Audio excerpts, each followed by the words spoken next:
Hey there, folks. Time for another video. I know that I'm still figuring out this whole thing with lighting. I don't have a lot of, my setup here is still not the greatest. I apologize. I know there's a lot of glare on my glasses, so I apologize. I'll figure out a way to deal with that eventually, but for now, this is what we got. So be patient. It's more important just to listen to what I'm saying than watch me anyway. So today I was just thinking about, I wanted to talk about something I've been thinking about lately. I've been thinking about, I don't know if I'm weird in this, but does anybody else have sort of an uneasy relationship with the past?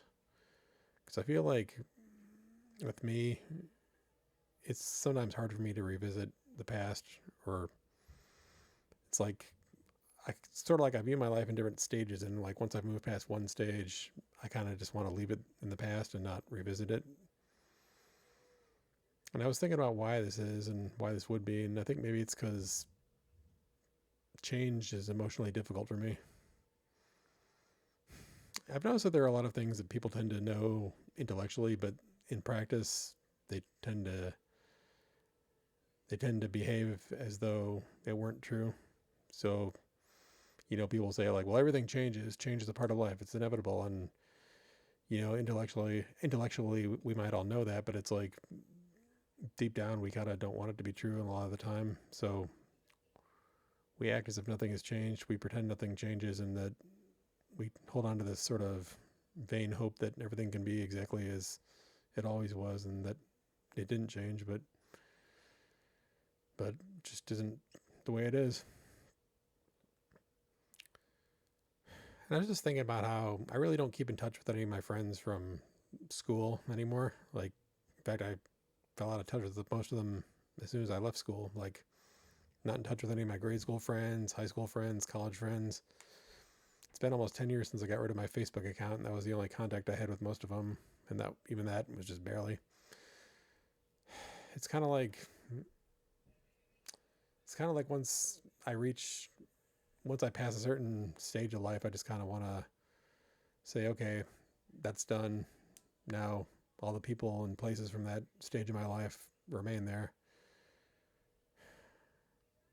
The thing is, it's even hard for me to just do like a Google search of people I used to know, people who I was friends with, even though I could just find out what's going on with them by looking them up on the internet. But I don't do that because it's hard for me. I mean, I do sometimes look up people who I was acquainted with, but who weren't really friends of mine. Because in that case, it's like, well, that person didn't really mean a whole lot to me, so I can do it and it's easy. But for people I actually cared about, people I actually consider friends, that's where it gets a little harder. Recently I was thinking about this girl I went to high school with, a girl who was not a friend of mine. She was just a classmate of mine in one of my classes, and I thought she was kind of cute. And I was just thinking about her, and even though I barely knew her, in fact, I don't remember if I ever even spoke to her or had a conversation with her. It was just I saw her in class every day. But I just randomly thought of her, and I decided to do a search on her name and see what came up. And you know what I found? I found an obituary. Turned out that in 2023 she actually passed away. She was only 40 years old. It's just kind of weird to realize that, like, to me, she's always going to be that cute girl in class, but you know, now she's no longer among the living. But maybe in a sense, she already wasn't. That girl didn't exist anymore because she'd grown up. She was a woman, and it's interesting to see what she looks like, what she looked like in her adulthood.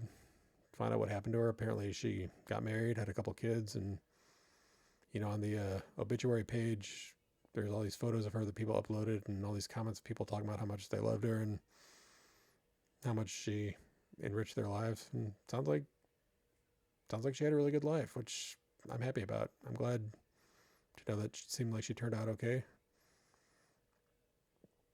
But I could look up that and not be affected by it too much because she wasn't somebody I was close to. She wasn't somebody I knew very well. She was just a girl from class. But sometimes I think about other people I knew, other people who I was friends with at one time, people I was close to in some level.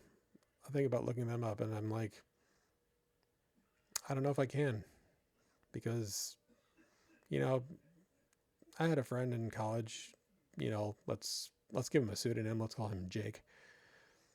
Not his real name, of course, pseudonym. But Jake, he and I lived in the same dorm for 3 semesters of college. And he actually left school halfway through one school year at the end of after the first semester, and I never saw him again after that. And Jake, he was a smart guy, but he was also very troubled. Like he had a lot of personal issues. Like he had come from a very poor background. He was very sensitive. He was smart and he could be a really good guy sometimes, and other times he could be very frustrating. But and our relationship kind of went through ups and downs, where sometimes we were hanging out together all the time and talking a lot, and other times where we barely talked at all. And there were times when he could be very insensitive, but I didn't have a beef with him at the end of the day. I considered him my friend. But like I said, he just had a lot of issues from his life. He had done drugs in the past, and now he was a Christian and he was trying to live his life better, but he still had a lot of bad habits and a lot of bad instincts from the life he had lived before. So he struggled a lot. And one of his problems was that he was a very impulsive guy. He made very rash decisions a lot of the time. And one time he actually tried to unalive himself, like by cutting his wrist. And I guess he cut his wrist and then quickly changed his mind, which is just like him. I mean, I hate to laugh at that, but he always made very